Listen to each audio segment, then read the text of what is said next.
What happens when Hollywood royalty sits down for what should be a routine interview, only to face the most disrespectful host on daytime television? In just 41 seconds, one inflammatory comment would trigger an explosive confrontation that would expose the true character of a talk show host who clearly forgot who she was speaking to. Samuel L. Jackson walked onto the Tamron Hall show set that Tuesday afternoon with the same commanding presence that has made him one of the most respected actors of our time. The studio audience erupted in applause as he made his way to the guest chair, flashing that signature smile that has charmed moviegoers for decades. Tamron Hall, dressed in her usual bright blazer and forced smile, seemed almost annoyed by the enthusiastic reception her guest was receiving. Well, Samuel Jackson, everyone. Tamron began with what can only be described as barely contained irritation. I have to say, you certainly know how to make an entrance. Samuel settled into his chair with the grace of someone who has done thousands of interviews. Thank you for having me, Tamron. Always good to be here. But something was off. The usual warmth that talk show hosts extend to their guests was nowhere to be found. Instead, Tamron leaned forward with an expression that seemed more confrontational than welcoming. So Samuel, let's get right into it, she said, her tone sharp. You've been in Hollywood for what, 40 years now, and yet here you are still trying to stay relevant. Tell me, when do you think it's time for actors of your generation to step aside and make room for younger talent? The question hit like a slap across the face. Samuel's eyebrows raised slightly, the only indication of his surprise at such an unprofessional opening. The studio audience fell silent, sensing the tension that had just filled the room. I'm sorry, what? Samuel replied, his voice calm, but with an edge that anyone familiar with his films would recognize. Step aside, Tamron. I'm curious about something. Did someone tell you I was here to announce my retirement? Because that wasn't on my schedule. Tamron laughed, but there was no humor in it. Oh, come on, Samuel. Don't be so sensitive. I'm just asking the questions our viewers want to know. At 75, surely you must be thinking about slowing down. 75. Samuel's voice remained controlled, but his posture shifted. Tamron, I'm 74 and I'm wondering if your research team actually prepared for this interview or if you just decided to wing it and hope for the best. The host waved her hand dismissively. 7475. What's the difference? The point is you're not exactly spring chicken anymore, are you? Samuel stared at her for a long moment. The difference is accuracy, Tamron. Something that used to matter in journalism. But please continue with your questions. I'm fascinated to see where this is going. Tamron seemed oblivious to the warning signs. Instead of backing down, she doubled down on her aggressive approach. Look, Samuel, let's be honest here. Your recent movies haven't exactly been blockbusters. Some people are saying that maybe you've lost your edge. What do you say to critics who think you're just coasting on your past success? The question was loaded with disrespect, and Samuel's jaw tightened almost imperceptibly.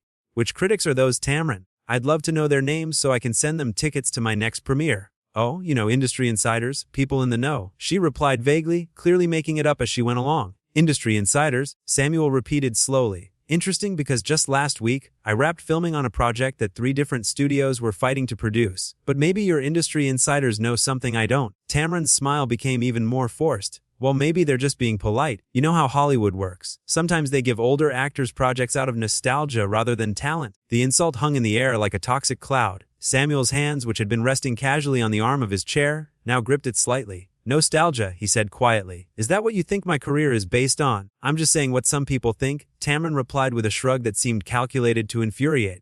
Don't shoot the messenger. Samuel leaned forward slightly. Tamron, I've been doing this job since before you were born. I've worked with directors who shaped cinema history. I've been in films that have grossed billions of dollars worldwide. So, when you sit there and suggest that my work is charity, I have to wonder what exactly you're trying to accomplish here. But Tamron wasn't finished. If anything, she seemed energized by his growing frustration. Look, Samuel, I'm not trying to hurt your feelings. I'm just doing my job. Maybe if you weren't so defensive, we could have a real conversation. Defensive. Samuel's voice rose slightly for the first time. Tamron, defending yourself against unprofessional questions isn't being defensive. It's having self-respect. The host rolled her eyes. There you go again with the attitude. This is exactly what people are talking about. Maybe the problem isn't Hollywood. Maybe the problem is you. The studio fell completely silent. Even the cameras seemed to stop moving. Samuel L. Jackson stared at Tamron Hall with a look that could have melted steel. When he spoke, his voice was dangerously quiet. What did you just say to me? Tamron, either not recognizing the danger she was in, or simply not caring, pressed forward. I said, maybe the problem is you, Samuel. Maybe that's why your career isn't what it used to be. Maybe that's why you're here on my show instead of The Tonight Show. The comparison was the final straw. Samuel's composure, which had been hanging by a thread, finally snapped. He stood up slowly, his full height towering over the seated host. Let me explain something to you, Tamron, he said, his voice carrying the weight of decades of experience and respect. I came here as a courtesy. I came here because someone on your team asked me to promote my work. I did not come here to be insulted by someone who clearly doesn't understand the first thing about professionalism. Tamron tried to interrupt, but Samuel continued, his voice growing stronger with each word. You want to know why I'm not on The Tonight Show? Because I choose where I go. You want to know why my career isn't what it used to be? Because it's better. Every year it gets better. Because I keep learning, I keep growing, and I keep earning respect. The host was clearly flustered now, her usual composure cracking. Samuel, please sit down. We're on television here. Yes, we are on television. Samuel agreed. Which makes your behavior even more embarrassing for you. He remained standing, looking down at her with a mixture of disappointment and barely controlled anger. I've been in this business long enough to recognize disrespect when I see it, Tamron. And what I see here is someone who forgot that having a television show doesn't give you the right to treat your guests like they're beneath you. Tamron's face flushed red as she realized her interview was spiraling completely out of control. The studio audience sat in stunned silence, some pulling out their phones to record what was clearly becoming television history. But instead of apologizing or trying to salvage the situation professionally, Tamron made the worst possible choice. She decided to fight back. Excuse me, Samuel, she said, her voice rising to match his intensity. This is my show. My name is on the building, not yours. If you don't like the questions, then maybe you shouldn't have agreed to come here. Samuel's eyes narrowed. Your show? He repeated slowly. Let me tell you something about shows, Tamron. A show is only as good as the respect it shows its guests. And right now your show is failing spectacularly.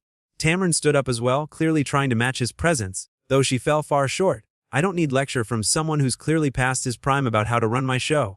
The phrase past his prime hit the studio like a thunderbolt. Several audience members audibly gasped. Samuel's face went completely stone cold. Past my prime, he said, his voice so quiet it was almost a whisper. You really want to go there, don't you? Tamron, emboldened by what she mistook for weakness, pressed her attack. I'm just being honest, Samuel. Sometimes the truth hurts. Maybe if more people told you the truth instead of kissing up to you because you're famous, you'd understand where I'm coming from. Samuel stepped closer to her desk, his presence filling the entire studio. The truth.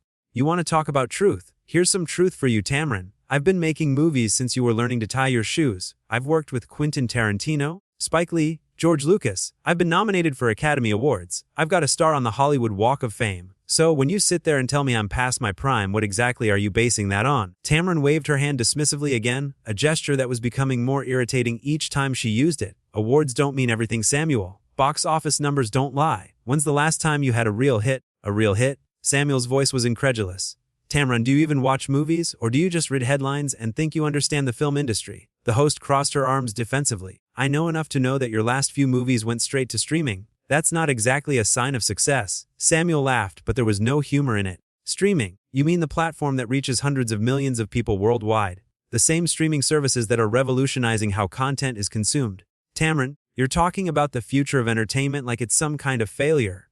Well, it's certainly not the big screen success you used to have. She shot back stubbornly. Used to have Samuel's patience was wearing dangerously thin. Tamron, I was in a Marvel movie 2 years ago that made over $1 billion. But apparently your research team missed that too. The audience began to murmur among themselves. It was becoming clear to everyone in the studio that their host had come completely unprepared and was now embarrassing herself on live television. But Tamron seemed oblivious to the growing disaster. Look, Samuel, you're clearly emotional about this, she said with condescending tone that made everyone in the room uncomfortable. Maybe we should take a commercial break so you can collect yourself. The suggestion that he needed to collect himself was the spark that lit the fuse. Samuel's composure, which had been holding by the thinnest thread, finally exploded. Emotional, his voice boomed across the studio. You invite me onto your show, insult my age, insult my career, insult my intelligence, and then tell me I'm being emotional when I respond with facts, Tamron? The only emotional person in this room is you, and your emotion is jealousy. Jealousy. Tamron's voice cracked slightly. Jealous of what? Jealous of a career that spans decades. Jealous of respect that's earned, not given. Jealous of someone who built their reputation through hard work instead of just being handed a television show. The words hit Tamron like physical blows. Her face went from red to pale in seconds. How dare you? She whispered. How dare I what? Samuel demanded. How dare I defend myself against your unprofessional behavior? How dare I expect basic courtesy from someone who calls herself a journalist? How dare I demand the respect that I've earned through 40 years of excellence? Tamron was clearly scrambling now, looking around the studio as if searching for help. Samuel, you're making a scene. Our viewers don't want to see this kind of behavior. Your viewers, Samuel said, gesturing toward the audience, are watching their host attack a guest for no reason other than her own insecurity. Your viewers are watching you embarrass yourself and this network on live television. The host tried one last desperate attack.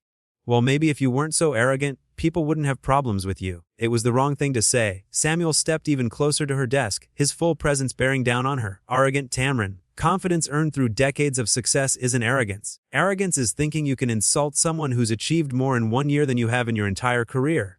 I've had a very successful career, Tamron protested weakly. Have you? Samuel's question cut through the air like a knife. Because from where I'm standing, it looks like your idea of success is tearing down people who are better than you. The studio was completely silent, except for the hum of the cameras. Tamron looked around desperately, clearly hoping someone would step in to save her. But her crew, apparently as shocked by her behavior as everyone else, remained frozen. This interview is over, Samuel announced, his voice carrying the authority of someone accustomed to command. I came here to talk about my work, not to be insulted by someone who clearly has no respect for her guests or her profession. But Tamron, in what would prove to be the final nail in her professional coffin, decided to make one last stand. You can't just walk out on me, Samuel. This is live television. You have an obligation to finish this interview. Samuel stopped in his tracks and turned back to face her. The look in his eyes was terrifying. An obligation. His voice was deadly quiet. The only obligation I had was to show up, which I did. Your obligation was to conduct a professional interview, which you failed to do. So no, Tamron, I don't have any obligation to sit here and let you embarrass yourself further. Tamron's desperation reached a new level as she watched her interview collapse in real time.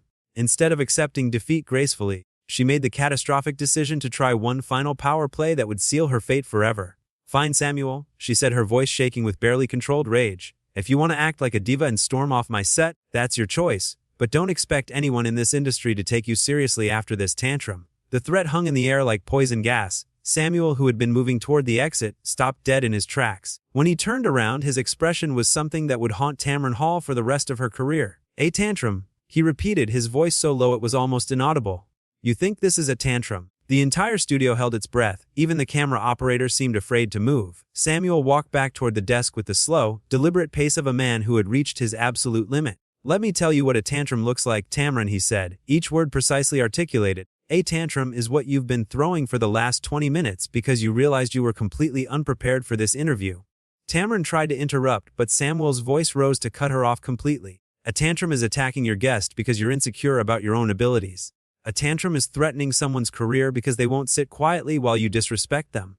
The host was visibly shaking now, but she couldn't seem to stop herself from making things worse. I'm not threatening anyone. I'm just stating facts about how this industry works. Facts. Samuel's laugh was harsh and bitter. Here's a fact for you, Tamron. I've been working in this industry since before you knew what a camera was. Here's another fact. My phone will ring tomorrow with 3 new job offers. Here's one more fact. Your behavior today will be remembered long after your show is canceled. The prediction hit Tamron like a physical blow, and she stumbled backwards slightly. My show isn't going anywhere, she said, but her voice lacked any conviction. Your show, Samuel said, gesturing around the studio, just broadcast 25 minutes of you attacking a guest who came here as a favor. Your show just showed the world what kind of person you really are. Your show just proved that having a platform doesn't make you worthy of it.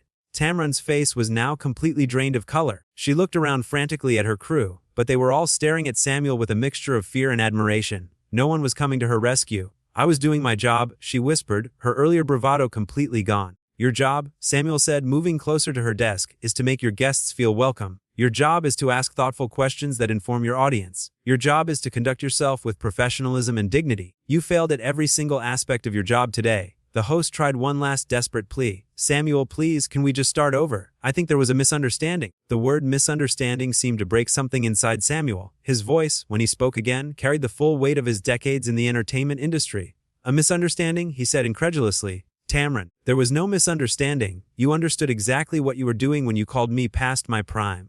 You understood exactly what you were doing when you suggested my career was based on nostalgia. You understood exactly what you were doing when you told me the problem was me. Each accusation hit Tamron like a hammer blow. She gripped the edge of her desk as if it was the only thing keeping her upright. You knew what you were doing, Samuel continued relentlessly. And you did it anyway because you thought I would just sit there and take it. You thought wrong. The studio was so quiet that the sound of Samuel removing his microphone seemed to echo off the walls. He placed it carefully on the guest chair and looked at Tamron one final time. I've met a lot of people in this business, Tamron. Good people and bad people. People who earned their success and people who had it handed to them. But I've never met anyone who was so willing to destroy their own reputation just to try to hurt someone else. Tamron opened her mouth to respond, but no words came out. She was completely defeated and everyone in the studio could see it. Samuel straightened his jacket and looked directly into the main camera. To anyone watching this at home, I want you to know that I have nothing but respect for good journalists and good talk show hosts. This, he gestured toward Tamron without looking at her, is not what good journalism looks like. He turned back to the host one final time. Tamron, I hope someday you learn that success isn't about tearing other people down. It's about building something worthwhile. Today you had the chance to do that. Instead, you chose to show the world who you really are. With that, Samuel L. Jackson walked off the Tamron Hall set with the same dignity and presence he had entered with. The only difference was that now everyone in that studio understood they had witnessed something extraordinary. They had seen a masterclass in how to handle disrespect with grace, strength, and unshackable self-respect. Behind him, Tamron Hall stood alone at her desk, surrounded by cameras that were still rolling, and a studio audience that had watched her destroy her own credibility in real time. The silence that filled the studio wasn't just the absence of sound. It was the sound of a career ending and a reputation being lost forever. All because one talk show host forgot that respect is earned, not demanded, and that true professionalism means lifting your guests up, not tearing them.